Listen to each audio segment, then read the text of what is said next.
us off. Thank you, Lucy. Thank you, Christina. Hi, everyone. Welcome to CalNonprofits webinar on the new California Small Business COVID-19 Relief Grant Program and how to apply. It's great to have you all here. We're grateful for our partnership with the California Office of Small Business Advocate. It is the agency overseeing the grants program, as Christina mentioned, and also Lendistry, which is the contracted intermediary for the grant program.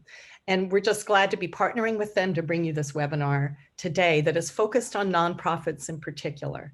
Just a couple of words about CalNonprofits before we get going with the other information. We're a policy alliance of more than 10,000 organizations. We can go to the next slide.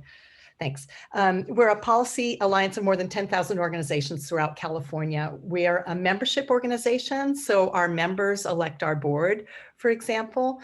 We advocate on behalf of nonprofits with state legislators and other government officials, including with the governor's office. We also support advocacy at local levels, and we bring the nonprofit community together virtually these days, of course, to share information with each other about key issues of importance to our community. Throughout the pandemic, we at CalNonprofits have been consistent in our message to the administration and to the legislature about the importance of including nonprofits in pandemic and other disaster relief programs, and including us in those that are designed for businesses, including small businesses. So as you heard, as soon as we heard the announcement about this grant program, we shared with the California Office of Small Business Advocate and state legislators and others a set of principles that we thought were really important to help ensure that nonprofits had equal access to this program in particular. So some of those principles, just quickly, a simple application process that is nonprofit user-friendly, eligibility requirements that are essentially the same or comparable to those for small businesses, an application form and documentation requirements that work for nonprofits, easy grant reporting requirements for grantees so that you can spend most of your time doing what we all love to do, which is provide services, and flexible spending criteria so that you can use funds where you most need them. So we're really thrilled that this grant program does include nonprofits. We recognize that it is rolling out very quickly and that there will be bumps along the way, like the Paycheck Protection Program that Christina mentioned. There is an element of flying the plane while it's being built, so it's good to recognize that. But as the grant program progresses and the process unfolds, we will be helping in a number of ways to make sure that you and other California nonprofits have the information you need to figure out whether you're eligible for the program and then to apply for it. During the webinar today, we will get in as many questions as we can, but as Christina also mentioned, we won't have time for all of them. After this webinar, all registrants will receive a link to the recording of the webinar. You'll get a copy of the slides too, so you don't have to take a lot of notes right now. You'll get other important grant information too, including a link to the grants portal, which I'll also put in the chat box, and also a link to the CalNonprofits URL for applying for the grant. There will be another webinar as well. We're not sure what it's going to include, but stay tuned for information about that. And we will be available during the grants process to answer questions you may have. And we were also pleased to hear that Lendistry will be designating a team of staff to work specifically with nonprofit applicants. So that's really great. They'll have expertise on working with nonprofits. So now I want to turn it over to Isabel Guzman.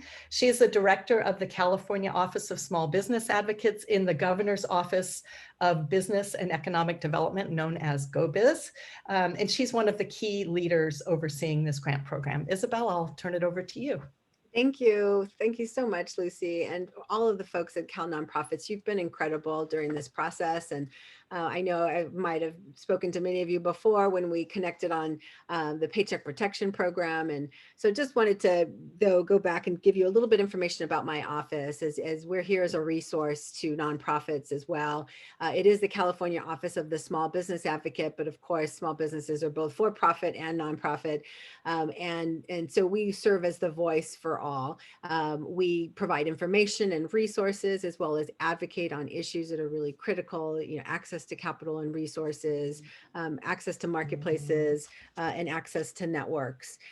We also focus on resilience and ensuring that businesses and across the board, nonprofit and for-profit, are prepared for disasters and can survive and thrive during that time period. So of course, we've been extremely busy during this time building out additional services within our office to respond during COVID-19 pandemic. We're super pleased that the governor and the legislature announced on November 30 this $500 million COVID relief grant program. We're very happy to have rolled it out as quickly as possible, as we knew that the financial relief and those needs for grants on the ground was urgent across the board. So we immediately deployed a network of partners through an intermediary, Lendistry, which is a CDFI, a community development financial institution, mission-based lender, basically, working in the community already and based in Los Angeles, in order to reach highly impacted small businesses and in disadvantaged communities and nonprofits, underserved business groups, and especially focus on those communities that have been particularly impacted by COVID-19 and the health and safety restrictions. We know that there's going to be a large demand for this $500 million, and are working hard to on a few fronts. One, to make it as simple as process as possible. So kudos to the Lendistry team for their great platform and systems that we're using for this grant program. And we hope that it's a simple process for you. And in case it's not, you have this amazing technical assistance wraparound services that all of the partners are being deployed to provide, and we appreciate CalNonprofits engagement on that front as well. We will be launching the opening of the first round. There will be 2 rounds, but the first round of the grant application on tomorrow, the December 30th, and it'll run through January 8th. And I know we're going to go into details with Lendistry into all the specifics of that program and that process, but just wanted to make sure that everybody knows that this is not a first come, first serve basis program. We know that everyone gets ready for those applications and applies at different times. We really want to make sure that once we have all the applications in after January 8th, that we're able to assess impact and by priority focus on those businesses and nonprofits that were most extremely impacted or had historic disadvantage or fell into underserved groups that we want to prioritize in this process based on COVID-19 impacts that we have seen. So just wanted to encourage you all to arm yourself with as much information from this webinar, as well as all of the information that Lendistry is providing on an ongoing basis, and know that they're here to support. CalNonprofits is here to support, as well as my office, the California Office of the Small Business Advocate. So with that, again, thank you to CalNonprofits for pulling this together and making themselves available over the holidays with us and with Lendistry and with all our partners on the ground to make sure that you all can access this program and have time to get ready to apply, as well as start the application process as early as tomorrow. So thank you so much, everyone. Great, thank you, Isabel. And I know you can stay for a little while, so we're grateful for your time. Okay, now I want to introduce you to CalNonprofits CEO, Jan Masaoka, who will be fielding your questions and sharing them with our presenters. And I also want to introduce you to our 2 presenters from Lendistry. Janet Perez-Shensky, she's the Vice President of Strategic Partnerships, and Lynn Fernandez, the Executive Vice President, Director of Sales. So I'm going to turn it over to Jan now. Thanks, Lucy, and thanks, Isabel. And I just wanted to say to everybody, just welcome today. And we don't always have great things to say about government agencies and lending institutions. So it's really wonderful to be able to say that Isabel's team at CalOSBA and Janet and the folks at Lendistry have just been really responsive. And so I think one of the things we really appreciate is not only that they're here today, but that the questions that we're not able to get to today, we'll be able to work with them so that we can get to all the questions later. So I wanted to give you a little bit of a warming on the questions. So they have a great presentation, and a lot of the questions you've already submitted are going to be covered. So kind of try to wait for those, and I'm going to try to interrupt them with questions that you've already asked that are particular to that point of where they are. And then Janet and Lynn, I want to warn you that with more than 1,000 people already join this, there's going to be a lot of questions, and you can type your answers to them in the Q&A box. I want to encourage everybody too to write in the chat box, not just your name now that we finished with the opening, but any other kind of comments you have, you know, you know, something like, this is the most stupendous webinar I've ever been on in my life, or wait a minute, like, you know, I have to go feed my dog right now, or something like that. But anyway, we want to make it as interactive as we can. All right, so Janet and Lynn, take it away. Thank you, Jan. Thank you so much. I Go ahead, Lynn. I was just noticing in the chat there that everyone was saying they're having trouble hearing, and I wanted to make sure that the audio was all right for everyone. I think there was a request for Jan to speak a little louder, and I think she did. So we're fine. We're getting notices that it's fine now. Thank you. Okay, very good. I wanted to make sure, and this is Lynn, and I apologize. I don't know what happened to my video there, but Janet is going to be going through the slides and the specifics of taking you through the application process. But as Jan said, we know there's going to be a lot of questions. A lot of these we're going to have to follow up. We'll try to answer some of the common ones as we can this morning. But we just want to say how much we appreciate the opportunity to work with CalNonprofits and to help all of you. So with that, I'm going to turn it over to Janet Perez, who's going to be walking through just the overall program and then the specific application process to help all of you as we open up tomorrow morning at 6 a.m. Thank you so much, everyone, and welcome. I'm excited to get started on this presentation. First of all, thank you for your patience and thank you for your dedication to your communities, and we'll get started. Next slide. Next slide. So this is a $475 million program. If we can go back to section 1, please. This is a $475 million program administered by the California Office of the Small Business Advocate and will be distributed by Lendistry as an intermediary with certain third-party designated by Lendistry to provide additional support. So we have partners that you'll find in our page, careliefgrant.com. Anticipating issuing grants in the following 2 rounds of distribution. So round 1, as you may all know, will begin tomorrow. Approximately $237.5 million will be dispersed at that round, and round 2, approximately $37.5 million as well. This program is not on a first come, first served basis. The application portal for each round will open for applicants for a designated period of time determined by Lendistry, and those times are December 30th to January 8th. Partners will conduct outreach and marketing to ensure small, vulnerable, and disadvantaged businesses and nonprofits have access to the grant application platform. So you'll find a lot of our partners will be distributing information. Partners will be providing technical assistance to business owners and nonprofits.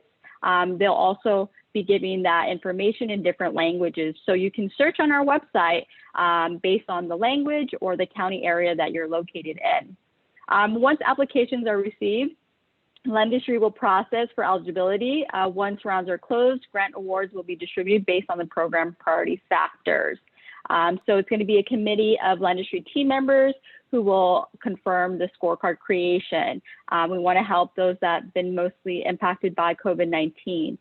If the demand for grants from small business nonprofits are meeting the prioritization criteria, is available for funding. If we can go to, there's going to be 2 different stages. Stage 1, applicants, if we can go back to the first section, please.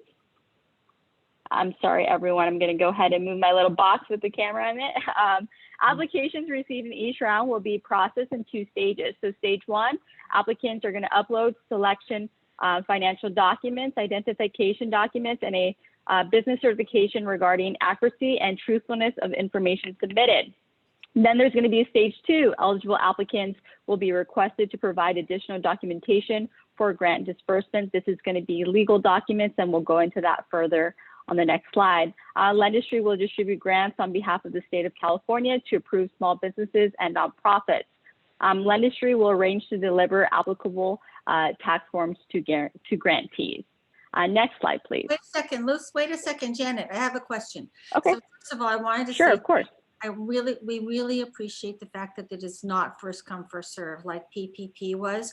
So whether you apply tomorrow or on January 8th, you're going to get the same consideration, or whether you apply in first round or second round. So I just want to emphasize that to people because it is different.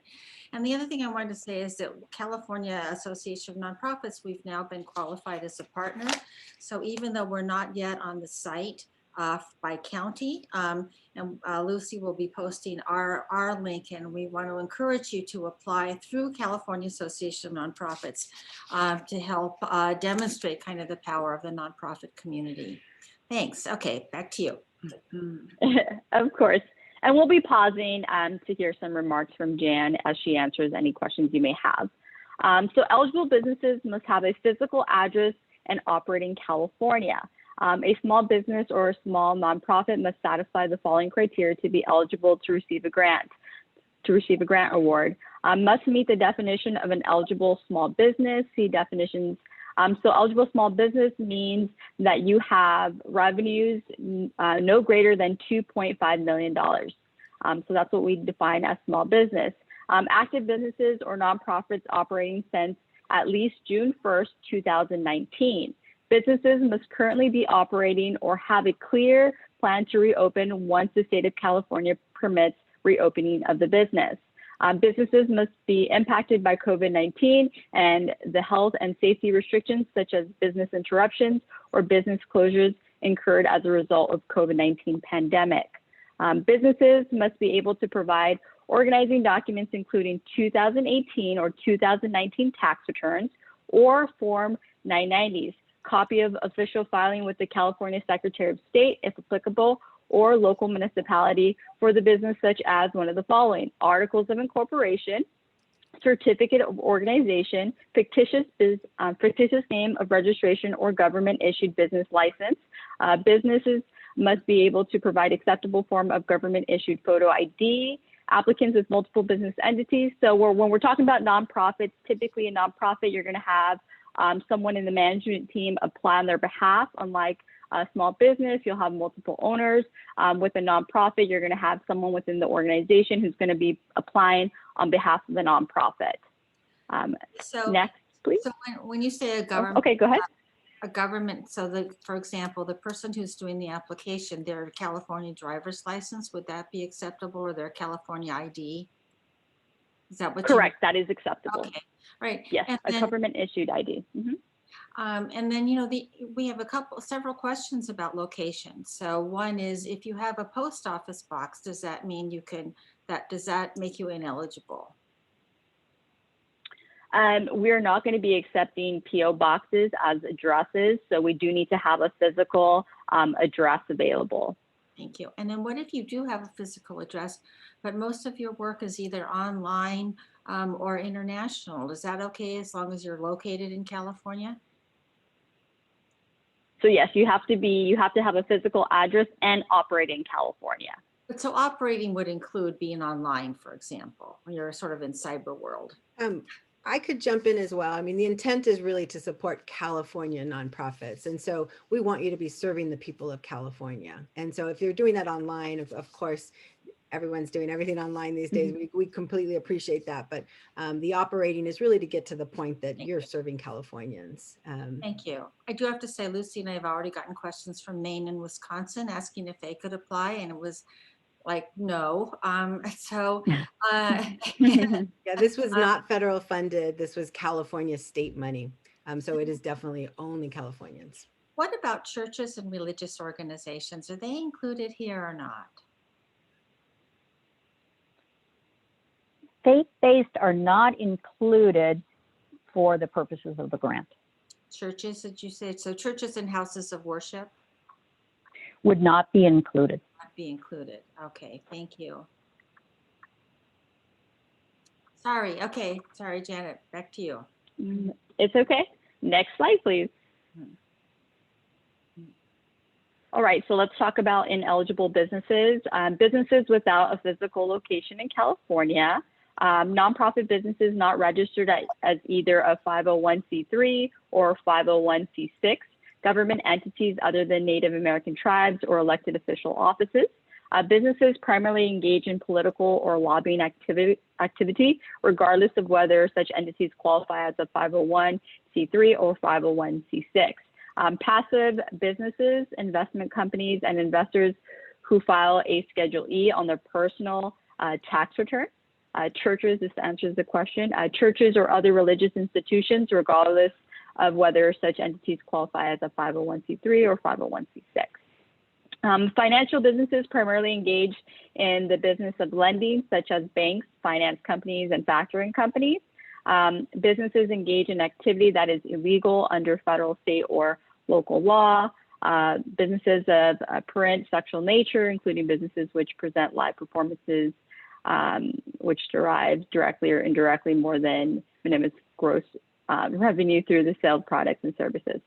Businesses engage in any socially undesirable activity or activity that may be considered predatory in nature, such as rent-to-own businesses or check cashing businesses. So when we're talking about nonprofits, some of this applies to small businesses, speculative businesses, and then we can go to the next section. Let me ask you a question that's still on that slide. So we have a few questions that are saying, Sure. You know, if like say one individual may be the employee of a nonprofit, but they may also have their own for-profit business. Can they apply for both of those, or should they apply for only one of them? They may apply for So both because if they, go ahead, Jen. Yes, so they may apply for both. So one is going to be for the nonprofit. They would have to submit a second application for their business. I would assume their Schedule C or sole prop. And if you're a fiscally sponsored project, so you're actually not separately incorporated, but you're acting under the auspices of another nonprofit, can you apply separately, or can only the fiscal sponsor apply?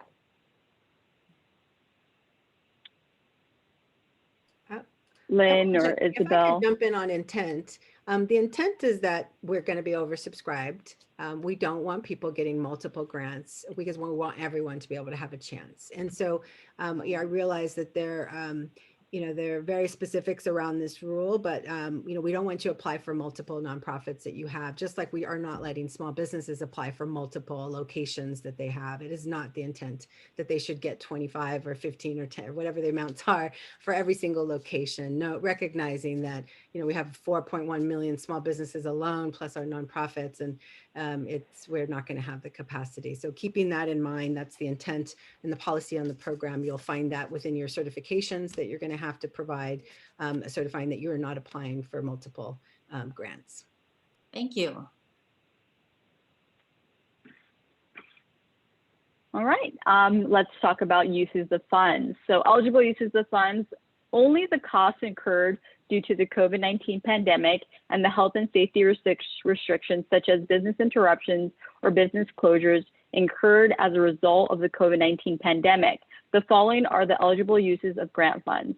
All employee expenses, including payroll costs, healthcare benefits, paid sick, medical or family leave, and insurance premiums. Working capital, overhead, including rent, utilities, mortgage principal and interest payments, excluding mortgage prepayments, debt payments, principal and interest incurred before March 1st, 2020. Costs associated with reopening businesses, operations after being fully or partially closed due to the state mandated COVID-19 health and safety restrictions and business closures. Costs associated with complying with COVID-19 federal, state, or local guidelines for reopening with required safety protocols, including but not limited to equipment, plexiglass glass barriers, outdoor dining, PPE supplies, testing and employee training expenses, any other COVID-19 related not already covered for the same period through grants, forgivable loans, or other relief through federal, state, county, or city programs. I want to be clear, if you use previous state, federal, county grants for, let's say, plexiglass, you wouldn't be able to have the same, you can't use that for this grant. It can't be the same use of funds. It has to be different use of funds. Eligible uses of funds, human resource, ineligible uses of funds, human resource expenses for the state share of Medicaid, employee bonuses, or severance pay. So these are ineligible uses of funds, taxes, legal settlements, personal expenses or other expenses unrelated to COVID-19 impacts, expenses for repairs from damages already covered by insurance, reimbursement to donors for donated items or services. Okay, so a couple more questions. So first of all, I want to we have a number of questions in the chat line with people saying they're not sure they understood the response to the fiscal sponsorship question. And kind of my takeaway from it was that that only the fiscal sponsor can apply and only once, that the individual projects can't apply separately. Just want to confirm that. Is that right, Lynn or Jen? That's correct. Okay, thank you. That is correct. And then, we have one of the things we have liked about this program is that unlike the PPP, it can help support all volunteer organizations. And we know that actually 2/3 of the nonprofits in California are all volunteer organizations. But it does raise the question about eligible use of funds. So for example, if you're an all volunteer food pantry, for example, you don't have employee expenses, but you do have expenses, right? And so would those kinds of costs be considered eligible use of funds?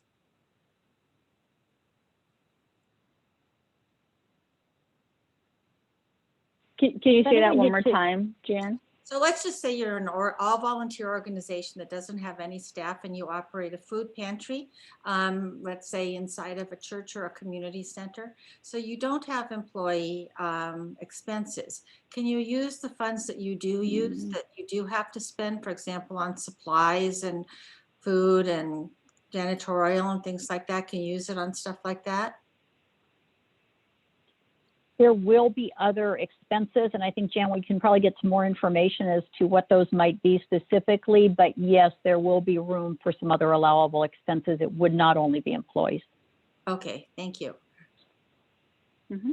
Okay. I think section 4, I believe. One. Okay, next slide. Thank you. Perfect. How recipients will be determined. Grant recipients will be determined based on businesses located in the areas impacted the most by the effects of COVID-19, based on COVID health and safety restrictions following the California's blueprint for safer economy, local county status, and regional stay-at-home orders. And you can check out that website there. Businesses impacted the most financially based on the gross revenue losses. Certain impacted industries, including retail, food and hospitality, health and wellness, and personal care, beauty, nails, spas, and barbershops. 4, underserved small business groups, meaning women-owned, minority person of color-owned, veteran-owned businesses, where at least 51% of the businesses is owned and run on a daily basis by said groups. I would assume this is also for organizations. When we're talking about businesses located in low to moderate income and rural communities. So we're talking about nonprofits who are also serving underserved communities as well. So one of the questions that when we saw the slide deck yesterday, and I know everything's getting rolled out very quickly. This was only developed yesterday. We're concerned, for example, that arts and cultural organizations don't sound like they would be included in this combination of retail, food and hospitality, et cetera. Health and wellness, although a lot of arts organizations could be considered part of wellness. How would you respond to arts organizations? Where would they be included here if they are? Jan, anyone can apply. So I would say, go through, answer the questions appropriately, but any nonprofit organization that meets the criteria can apply. And just to add the state's perspective a little bit to this, I mean, we know that certain sectors were impacted by the health and safety restrictions. As you might note, in every release that we put out, we always talk about the COVID-19 pandemic impact and the health and safety restrictions. So we know a lot of cultural institutions, museums, et cetera, were closed or limited operations. So all those factors come into play, multiple factors come into play. So we would, I completely agree with Lendistry. We encourage you all to apply. You are eligible.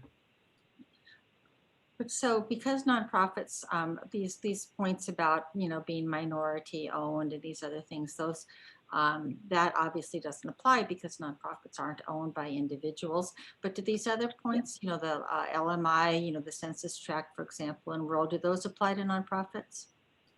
Yes, correct. All those factors play into account for businesses for profit or nonprofit. Correct. Okay, but not the minority or et cetera, woman owned one, right? Ownership, correct. Okay. Thank you.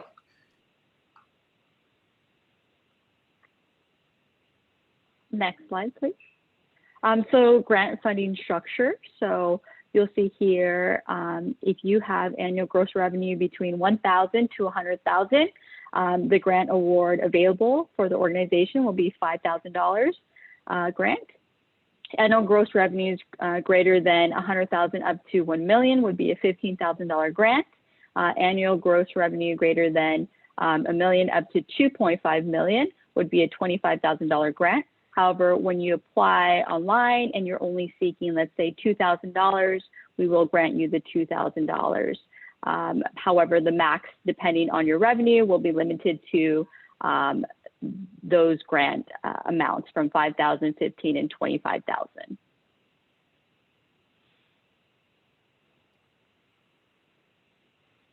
Right. Required documentation. So for the first stage, application requirements will be completed a grant application, obviously made available through our online portal by Lendistry, upload selected financial and organizational documents, and a self-certify the accuracy of information by signing an application certification. The following information is required for all applicants in stage 1, a copy of the signed certification form referenced above, most recent tax return filed 2019 or 2018, provided in electronic form for online upload, such as a PDF, JPEG, or other approved upload formats. So we will need your tax returns. An acceptable form of government issued photo ID, as mentioned, a government issued ID, provided in electronic form for online upload, such as a PDF or JPEG. We've seen a lot of pictures, so we want to make sure that we have clear pictures of your government ID and your tax returns as well. If you can do that on a PDF, that would be perfect. Acceptable evidence of minimum gross annual revenue of no less than $1,000 per year. We're going into stage 2. So let me go ahead, Jan. Let me get to a couple questions about this. So Sure. I mean, this is an example. I think the language was developed around small business, and you guys haven't completed the process of kind of making it a little bit more, suitable to nonprofit organizations, and we're pleased to be working with you on doing that bit by bit. So since nonprofits don't have tax returns, what we understand that this means you can use federal form 990, right? So it would be the federal form 990 that you filed. Is that right? That's correct. That is correct. So the other one is this acceptable evidence of minimum gross annual revenue. And Lynn, we talked about this yesterday. If you are a nonprofit that has annual income of less than $50,000, you file the 990N. And the 990N only asks if you have income of under 50,000. It doesn't say more than 1,000. So even though you're showing your 990, it isn't able to demonstrate that part for you. So we talked about this yesterday, but so what can nonprofits in that situation do who file the 990N? So at this point, please do apply, and that is a follow-up for us in terms of the verification of the minimum, but do know that the minimum is $1,000. So you should apply if you're $1,000 minimum, and then if it's up to the 50,000 for the 990N. Great, thank you. And And I would also like to know with the 990, we'll also need the nonprofit tax exemption letter as well. No. So, but is that in this part here? I think it was something, I think that was coming up at a later point, but they're sort of I think one of the things we like is the fact Yeah, that it'll be for stage 2. yeah, but also I just want to say that we like the fact that a lot of times you guys are using things that we've already produced, thank you, rather than making us have to produce other things. So for example, it's usually relying on the 990, the articles of incorporation, the tax exemption letter from the IRS. So we really appreciate that. And then we do have quite a few questions saying, what exactly is an application certification? That is actually a form that once we open, that you'll be able to go in and you would download that, answer the questions, then upload that again back into our portal. So that is coming. Thank you. That's coming. Okay. Perfect. Just So to add, to that, in terms of the intent of the the state, was that to make this as simple as of a process as possible, and also rely on some of the automated systems and checkpoints that Lendistry has built into their incredible platform, and then finally rely on some of your certifications, which we'd hold you all accountable to, in terms of verifying certain things versus our having to spend weeks and months trying to get you to verify in other ways. And so those certifications are all your self-certifications as an organization. And that, that's to get us to a more simple process. So we hope, thank you for bearing with us, but we hope you appreciate the simplicity we're trying to get to, the balanced approach to avoid fraud, waste, and abuse, but also create a process that's not too cumbersome for you. I just have to say as a joke, we nonprofits are used to filling out, reams of paperwork and endless questions for very small. So we're used to this. So thanks for making it simple. That sort of stands out to us. Thank you. Thank Isabel for that. It really is the intent by the state and for us to help in that, to make this as easy as possible for you all. Thanks. Okay, back to you, Janet. Perfect. Thank you. For stage 2, additional requirements for businesses and nonprofits determined to be eligible. One of the documents that we'll need are your legal documents, your articles of incorporation, certificate of organization, I wouldn't say fictitious name of registration, government issued business license wouldn't apply here. For eligible nonprofit entity applicants, a copy of entity's most recent IRS tax exemption letter, verification of bank account via electronic registration or other approved review process. When we're talking about your legal documents, that can be found at your Secretary of State. Those should be available to download. If you do not have access to them, you should be able to go to the state website to get those downloaded. Next slide, please. All right, so tips for applying. Tips for a better application process. So the number 1 tip would be, we found that the Google Chrome is the best web browser to use to be able to complete our portal application. Using other web browsers such as Internet Explorer, Firefox, Safari, and Bing may disrupt your application process. So I do encourage you to use Google Chrome. To download, we'll have that available for you, the link available. Tip number 2, acceptable email addresses. Please make sure you're using a valid email address when applying. You'll receive an updates and additional instructions at the email address you provide. So when you apply online in the portal, you will receive the ability to update your password. So it's important that you have a valid email address, because all communication will be to your email address you provide. The following email addresses will not be accepted and recognized in our system. So emails beginning with info@, example, info@mycompany.com, emails ending with @contact.com or noreply.com, example @contact.com, noreply.com. Tips: scanning your documents properly. All documentation must be provided in an electronic form for online upload, such as PDF, JPEG, or other approved upload format. The electronic form must be clear, aligned straight, and contain no disruptive background. So I encourage you, if you're going to take pictures of your documents, make sure it's properly scanned and everything is visible and we can read everything. If you do not have a scanner, we recommend using the following free mobile apps, Genius Scan and Adobe Scan. Next slide. Perfect. So here are some examples of what's acceptable, what's not acceptable. We want to make sure, like I said, everything is aligned correctly. We can read everything. So please be sure to keep that in mind when you're scanning your documents or taking pictures of your documents. It's important that we were able to read everything and there's no disruptions in that as well. Unusable electronic submissions will not be accepted for your application. So please keep that in mind. Please use those free scanning resources as well. I think that's going to be very helpful because that allows us to move quickly when we're reviewing your documents. If we see that you submitted a picture like you see here on the right, we won't be able to accept that. We will request a newly scanned document. All right, so application process. Next, please. So when you begin, throughout the entire application process, please use Google Chrome.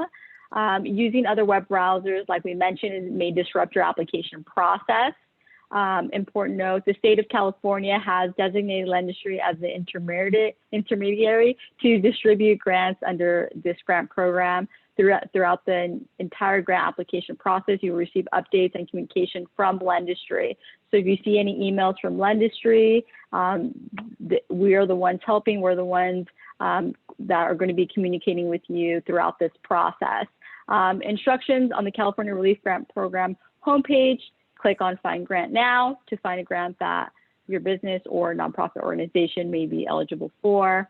So you'll see that when you go to California CAReliefgrant.com, you'll see you'll have the ability to pick within your county or by your language. You'll see our designated list of partners where you'll be able to select and apply there once we open the application tomorrow. Next slide.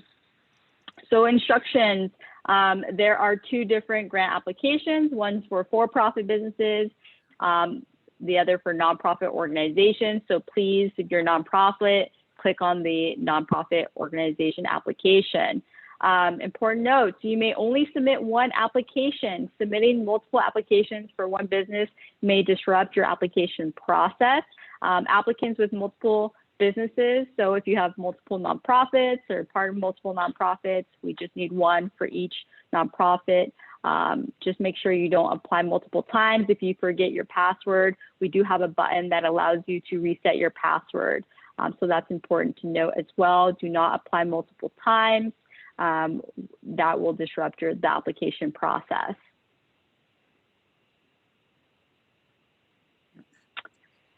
So section 1, get started with your application. So what information is needed? First name, last name, email, phone number. Please put in a phone number that you can be contacted at. Business name, zip code of business. So we're talking about first name, last name, someone from the nonprofit organization. That will be the point of contact. Please be sure to use a valid email address like we've been mentioning. This is super important. You'll receive important updates and further instructions will be sent to the email address that you provide. Refer to tips for applying for a list of invalid email addresses. This is something that we already discussed. SMS and text policy, if you provide your phone number, we will send you text messages with your permission to be able to send that communication to you. If we need a document, if we need you to be in contact with us, we will send that communication via text if you allow us to do that. So Janet, I noticed you said that, someone in the organization, so it doesn't have to be the executive director. It can be any staff person or a member of the board, for example. Correct. So it will be someone from the organization. Typically, it's going to be management that is a representative of that nonprofit. And what if you have a business address, but you're working from home now? Should you be putting your, if anything's going to be mailed to you, you're only going to get it if you have your home address on? What should people do about that situation? What we're sending is primarily coming through via email, so we need to know the physical address, but the communications, even the signing documents and everything are done electronically. All right, so they should use their business street address, not their, even though they're personal, even though they're working at home. Thank you. Thank you. If people have two locations, let's say they may be located in two counties, does it matter which address that they give? They should choose No, I whatever would their suggest primary putting is. Primary. Yeah, whatever their primary, whatever they would consider their primary location. Okay, thank you. Of course. Owner details. So this would be the person selected at the nonprofit who's going to be representing that nonprofit. So as mentioned, owner first name, last name, email, address, owner birthday, owner social security, and percentage of ownership. Obviously, nonprofits, that wouldn't apply, but we will need the contact information and those specific details for the person who's going to be representing the nonprofit, because they're the ones signing on behalf of the nonprofit. So that is something that we do require. So it's important to have that, conversation within your organization. We do need that information. Whoever's going to be representing the nonprofit organization, we do need those personal details. If you put Terms and conditions. Go ahead. So if you put in 0, right, for the percentage ownership, that's not going to block the application, right? No, it will not block the application. I'm hoping that in the future this can be changed, because it is really confusing to nonprofits, because of course we're not owned by any individuals, right? We're kind of owned by the public, if you will. So hoping that's something we could be changed. And we also have a few questions asking, why do you need the birthday? That seems like, we're usually told all the time, don't tell anyone your birthday. So now to see this, it's a little, kind of, a little startling. So because the individual filling out the application is going to be representing the nonprofit, we do need all that information. That's something that we do require. And in this particular case, do you need, like, say, the executive director's social security number, or would it be more appropriate to use the nonprofit's tax ID number? So it's going to be the individual, whether it's the executive director or the manager or the CFO, whoever is going to be applying for this grant on behalf of the nonprofit, because we need to have a person attached to that nonprofit. And so that's something that we do require. All right, thank you. Of course. And in this case, they should use their home address, or should they use the organization's address? For the owner information, it's going to be the individual's personal address. Okay. It has to match the ID that they will be submitting, the government ID, because they are the individual who's going to be signing on behalf of the nonprofit. Thank you. Of course.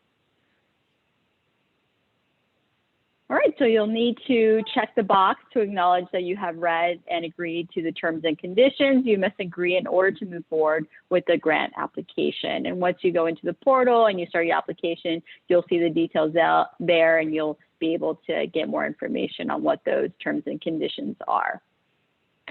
Next slide. Section 3, business information. As you may know, this is it also applies to nonprofits as well. So the nonprofit name, DBA if you have any, the tax ID number for the nonprofit, phone number, business type, so entity type is an LLC, incorporation, so on and so forth. State of incorporation, nonprofit status, confirm that your organization's services is one of the top 4 program priorities, business address, city, state, zip code, and county, nonprofit start date, nonprofit website. If you do not have a website, we will require you to type in none.com, but I would presume if you're a nonprofit, you probably will have a website available. And so we will require that. But if you do not have one, just put none.com. So one of the things we understand is that if you're an arts organization, arts and culture organization, that one of the things that you should consider putting in is a hospitality, right? Because we know the power of our arts communities to draw, to generate revenue through tourism and other means. So would that be the right place for them to put in? So the business type, you just want to choose the type of business that closely relates to your business and what you do. Mm-hmm. Okay, thank you. Of course. How can we help you? So what information is needed? So we need the purpose of the grant, amount requested. The grant amount you can request is based on your annual revenue. So like I mentioned, the different revenue amounts, but if you don't want $5,000, you only need $2,000, feel free to put in that $2,000. Will this grant create new jobs? Want to know, will this grant will be creating new jobs for impact purposes, right? Number of full-time employees, number of part-time employees, a number of jobs created, number of jobs retained. We want to be able to collect this information. It helps us understand the impact of this grant and, you know, the jobs we're saving, the jobs we're creating, and so on and so forth. How to check your eligibility for grant amount? The form field amount requested is based on your annual revenue. So when you go on and you apply, it will give you that table so you can see what your check eligibility, and you can locate your eligible amount. So you'll have that table displayed when you do apply.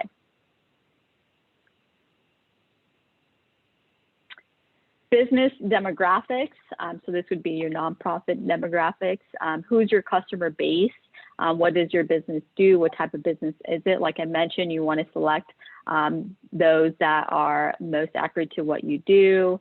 Your NAICS code, women-owned business. So veteran, I know that nonprofits are not owned, so just please answer the best to your ability. Veteran, disabled, race, ethnicity, franchise, obviously no franchise, and rural. And so just try to answer the questions to your best of your ability. I understand that this may not apply to nonprofits in regards to ownership. Most nonprofits don't have or don't know their NAICS code. What should they do about that part? So yeah, so we do have a section on there. If you can see it, it says click here, and it'll take you to the NAICS code, and it'll be based on what your business does. And so you'll be able to provide, our link will be able to take you to a website that gives you the codes based on your business function and what you do. It's going to be really hard for nonprofits to know how to answer these questions like women-owned business, veteran, et cetera, because of course we aren't any of those things because we're not owned. Is there some way that, is there something we can put in there so that we don't feel like we're kind of lying or skipping it or something like that? Jan, it's really meant to be, you know, whoever is operating the organization, use it based on basically whoever is running the organization. If that's a couple people, kind of the makeup of the organization in general would probably be the best way of doing that. Okay, well, I hope maybe that's something we can clarify in the guidelines then in the future, so that's, thank you. But thanks, Lynn, very much for that.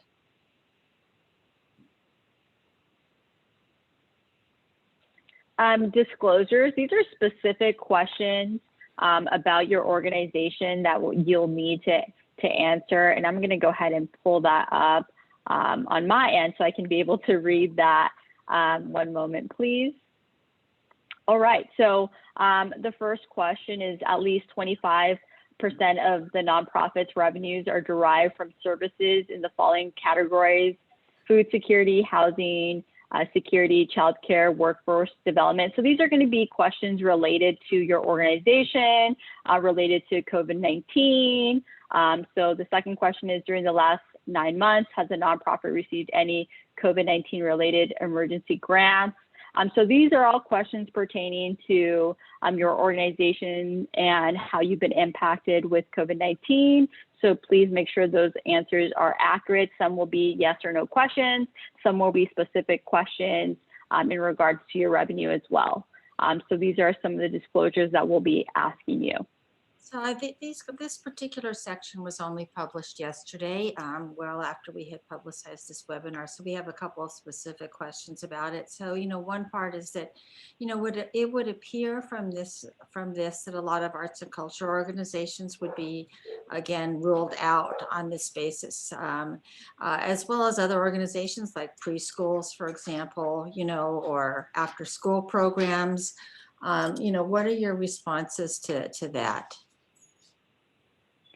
I think I would reference back to what Isabel said, that there's a lot of different factors in terms of county, COVID restrictions, very different things that will be taken into consideration. So we would encourage everyone to please apply. Okay, but do we have any sense of how, you know, is there some kind of like, you know, a lot of times with government programs, there's a weighting system, right? Where it'll say 10 points is weighted on this and 15 on this. Is there going to be anything like that? So we'll have a sense of which of these many pieces of information are going to be the ones that are the most telling. Like maybe like if you're like a Sagittarius because your birthday shows that, is that going to give you preference? Or, I mean, are there going to be some kinds of, because there's so many things you're asking for here, right? I think everybody's going to want to know what the, you know, what's going to be kind of, what's in the decision-making process, since I think we really appreciate your saying that not everybody's going to be able to get a grant.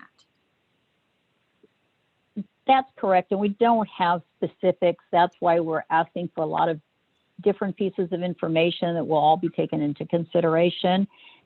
And so the best recommendation at this point is to, you know, please provide us with as much information as you can so that we'll be able to take everyone into consideration, so long as you're within the qualifying guidelines of revenue, the type of organization, and certainly that you are in California.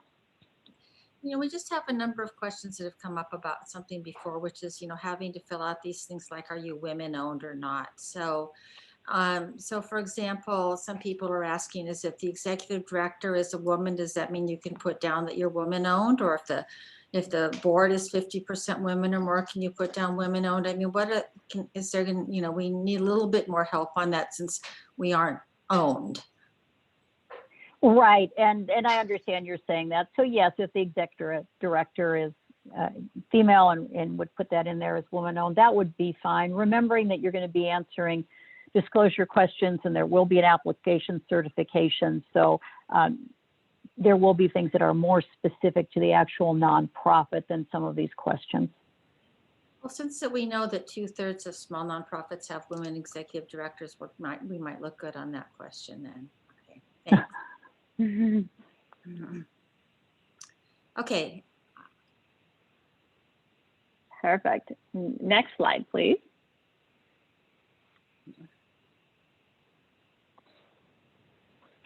Section 8, confirmation. So at the end of the application, you have two options: save your application and finish it later, which does not mean that if say, for example, you went to the end and you put save and close, that does not mean that you submitted your application. You do have to complete your application and hit submit. Important note, you will not be able to edit your application once it has been submitted. So make sure you review that information, you make sure that it's correct and accurate before you hit that submit button. Save and continue your application later. If you would like to save and complete your application later, leave the field blank and click save and continue. So there's going to be a field there that you have to type in to say yes. If you want to continue and submit your application, if you're not ready, just leave it blank and hit save and continue later. Complete and submit your application, option 2. If all the information provided is correct and you'd like to complete your application submission, type in yes and click continue. One thing that I would like to note is that when you go on careliefgrant.com, you will be applying through our partners directly, and then you'll be redirected to Lendistry portal. And so it's important that when you do submit your application, you are going through the list of our partners and selecting that partner in which you want to apply through. So I want to, one of our very eagle-eyed participants has noted that you went from section 6 to section 8. Is this section 7? Has that been redacted or something for national security reasons, or is it just slightly misnumbered? I believe it may be slightly misnumbered. So thank you for catching that. We'll definitely make that correction. Thank you, participant out there. We appreciate your feedback. Okay. Just as long as we know there's not secret info in section 7, right? So, okay. All right, next slide. Confirmation message. So you'll receive the following message when your application has been successfully submitted. And so that will read, the grant program was funded by California Governor's Office, so basic information about the grant. And then it'll show you a link below that will take you to the Lendistry portal, and the new account created for your company or your nonprofit. So you'll see that. So as soon as you apply, you should receive an email right away. So please check your email after you apply, because they'll have you reset your password and give you your username. You'll need to activate your account using the assigned login credentials in order to upload the required documents for your grant application. So you'll receive that thank you email with a bit of information about the grant, and then it'll give you your credentials. So make sure you look out for that email. Thanks. Section 10, portal account activation. So basically what we were talking in the previous slide, you'll see activate your account by click here to log in. You'll be redirected to the California Relief Program application homepage. Use the username and password that is assigned to you or in the confirmation email in order to sign in and activate your account. So you'll see you'll get that reset password email as well. And that same email, you'll click on that link, it'll give you your credentials, and you're gonna have to reset your password. And there, once you log in, your application will appear. So you'll see that as well. Uploading documents, these are the financial documents we were talking about. So right here where it says log into the portal. So once you have reset your password, you're logged in, your application, your grant application will appear on there. Your DIR number is extremely important because that's how Lendistry representatives and organization, the partner in which you applied through, will be able to identify your application. If you have any questions or if you're having any challenges, please reference that DIR number. Is extremely important. It helps us locate you very quickly and efficiently to solve any challenges you may have. I'll say the grant amounts, and then you'll click on the upload documents and bank info. The bank info would pertain to the organization's bank information. Uploading documents. So here in the picture, you'll see select a document from the list. So say, for example, you have your 990 form or your legal document form. It will give you the option to select that title name of that document. So just make sure the document that you're uploading corresponds to the title in the section where it says application certification or government ID. So for example, you have your government ID ready, you took a great picture of it, you look fabulous, and you want to upload your government ID, select that tab, and then it'll allow you to upload your government ID. So when we look at it at our end, we can see, oh, that's the government ID. And so that's what we want you to do. So if the status of the document will change from pending to complete. So once you've uploaded that, you'll see that it will say completed, that you've uploaded that documentation and what's required. All right, so Since we have is, you know, uploading. Whether or not you need to upload the whole 990 or 990 easy or something like that, you know, there are dozens and dozens of pages. So one thing that I'd like to know, with any legal document or any tax document, we need all pages to those documentation, Okay. that documentation, all pages. Okay. Great. So I have 742 more questions to ask. So why don't you, is this the last slide, Janet? I'm sorry, I can't remember. So there's a couple of more slides left, and then we have facts. Okay. We're almost done. All right, so in the instructions, once you've uploaded your documents, you'll see that list where it says completed or still pending. Below, you'll see where it says, where it's bordered in red, you'll have the ability to preview the document that you uploaded or delete the document that you uploaded. So that's something that I like to mention. If you uploaded the incorrect document, you have the ability to delete that document. Linking your bank account, this is an important step as well. So let me go ahead and, all right. So Lendistry uses a third-party technology called Plaid. So this gives us the ability to look in your bank account. However, we cannot make any changes at all. This just gives us the ability to see, is income coming into the organization? Is income going out? We don't have the ability to make any changes. So Lendistry uses this technology only to verify your bank statements. This method of bank verification is preferred, but will not always work if your banking institution is not available through the provider. In this case, you can verify your bank account using other preceding methods. So this is something that if your bank is not listed, a Lendistry team member will contact you and will verify your bank account via other methods. So you'd click on your bank account to open a window for Plaid, and then it'll give you a selection of banks. You'll put in your credentials there. We will need to receive that banking information. We'll verify it. If we're having any difficulty and you can't find your bank, like I mentioned, a team member will contact you, and we'll find another method to verify your bank account. So we have one question from somebody who put in their social security number into the PPP loan application and then later discovered that PPP investigated their personal credit history and credit record. Is that going to happen here? No, we're not looking at the credit. Lynn. We're not looking at the credit history. I don't understand that in regards to the PPP, honestly, but no, we're not. Thank you. Really appreciate that. Of course. So we also have a number of questions. Next slide. So I'll let you finish. Go ahead. Oh, no, go ahead. It's fine. Well, so many people have received other grants, like they might have gotten a grant from the city of LA, for example, for COVID help, or they may have gotten one from a foundation. Do any of those things make them ineligible for this?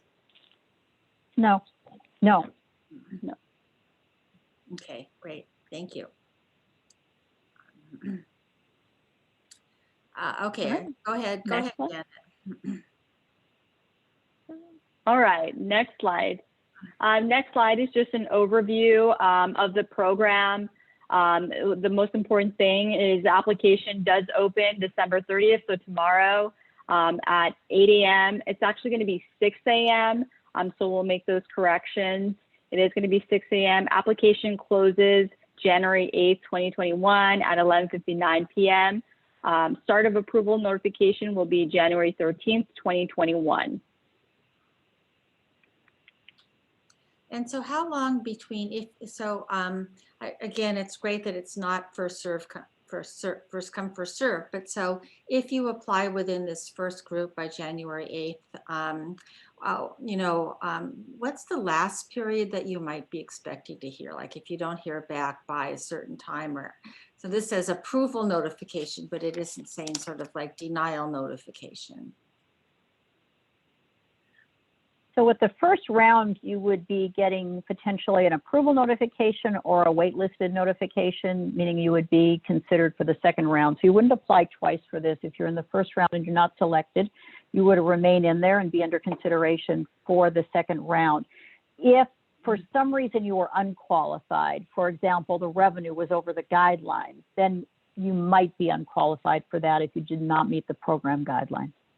So will you get some kind of notification saying like you didn't get approved for this round, so we're bumping you to the second round? Or, I mean, what will you hear? Yes, you will. Yes, you would hear that, you know, you were selected, or you would hear that you were waitlisted. Okay, thank you. Go ahead, Janet. All right, and so we can move into the questions. Briefly, I just wanted, I know we have a lot of questions, so I want to go ahead and move into those questions. Round 2 is to be determined, so please feel free to look at the website, careliefgrant.com, for any updates for round 2. We want to get through round 1 first, so I encourage you all to collect your documents as soon as possible to be ready for tomorrow. So we do have, I think we're down to 741 questions now, but let me try to get to just a couple of the other ones. So does the individual who's applying on behalf of the nonprofit, do they have any personal liability here? I think that, you know, nonprofits have, you know, sometimes unlike for-profits, it's very hard sometimes for us to get credit cards without personal social security numbers, but then that ends up in being liable. So are there you know, issues about liability that the individual should know about here? So, I mean, it's specifically for the organization, but obviously who is ever applying, it's very important that they're answering correctly, verifying everything is correct and accurate on behalf of the organization. And if people if their income comes in part from donated goods, for example, or volunteer time, can they include that as part of their income or not? The revenue is taken off the 990, and I believe it's in the guidelines. I think it's on line 12 is the line that we're using for the revenue. So it would be those things that would be included in the line 12 on the 990. Okay, so the 990 doesn't include in-kind or non-cash contributions. Your audited statements can include it, but the 990 you're not allowed to. And one of the many accounting contradictions that plagues us. So, but if it's, and I guess we aren't able to solve all of those, Jan. Hopefully you'll work on those over time, but for the purposes of the grant, we're looking at the 990. Okay, and I'm just assuming here because most of us have the 990 public version and we have the 990 version that we only submit to the IRS and the California Attorney General. So I'm assuming this is the public disclosure version, right? This would be the one that you're filing. This would be the one that you're submitting. The one that we submit, well, that would be the non-public disclosure one. That would be the one that includes the names and addresses of our donors. Is that the one you're at Schedule B to the 990? Well, it would be the one that they would actually be filed, the one that would be submitted to the IRS, the filed return. All right, so then that would be including Schedule B. So I'm just assuming then that just as the IRS and the Attorney General's office does not release that to the public or to anybody, in fact, that would also be the case here, right? That's correct. We wouldn't be releasing that information. I think that's really important to us, so thanks. And then just one more thing about churches. So is churches, houses of, I'm using churches here, sort of meaning houses of worship, right? But so religious organizations that are service organizations like Catholic Charities, for example, that would be okay, right? So, right, it would not be, as you said, houses of worship, religious organizations, that sense, but organizations, sometimes you have, I think someone asked in the chat, like a preschool affiliated with an organization. That would be fine, but we would still want to see a business license or something showing exactly what that particular organization was doing. Well, I just do, okay, I do want to point out that the overwhelming vast majority of nonprofits don't have business licenses. So that's correct. You know, another little bit of a and that would be more in the case when I'm saying that would be like if you needed to show something that it was actually a preschool affiliated with a church and not the church, right? Okay. But in general, we would be using the Secretary of State filing, and that would be applicable, I believe, to most of you that are listening today. Thanks. I just wanted to let people know two quick things. So one of the things, while we've been on this, I've been corresponding with some pro bono attorneys about ways if we don't have certain documents, like for example, what are some of the ways kind of to get comparable information. And the second thing is, I know that was mentioned earlier today on a different webinar that the website was changed 8 times yesterday. It was updated 8 times yesterday with different information. So I really want to encourage everybody to, to remember that what is on tomorrow's website may be different from today. And we're over time. I really apologize for that. So let me give it back to you, Lucy, to close us out. Okay, great. Well, thank you so much to Janet and to Lynn and Isabel, who's gone, and to Jan for the great questions. Yes, this is a work in progress. Thank you so much for your questions, your suggestions, your comments. We will be using them in our ongoing contact with the Lendistry folks and CalOSBA to continue to improve the information and the process so that it's more nonprofit user friendly. Just quickly, again, I've been posting these throughout the webinar, but you can ask us questions directly to CalNonprofits at info@calnonprofits.org. We also have posted our URL as a partner in the grants program. I know some of you said that you're having trouble actually getting into the URL. We just got that about an hour before the webinar. So we will make sure that you can get into it just as soon as we possibly can. You will be getting a recording of this session. You will be getting the copy of the slides, and we will send you also the links that we've been posting in the chat so that you will have all the information as soon as we have it. We will make sure to get it to all of you. We're also planning probably to do another webinar next week, so stay tuned on that, and we'll have updated information in that. And then let's go to our final slide. Again, I want to thank the presenters, Janet and Lynn and Isabel. And I also want to encourage you, if you haven't yet, to please join Cal Nonprofits, become a member. We are a membership organization and rely on you for your input and hope to hear from you soon. Okay, with that, stay tuned and have a great day, everyone. Thank you.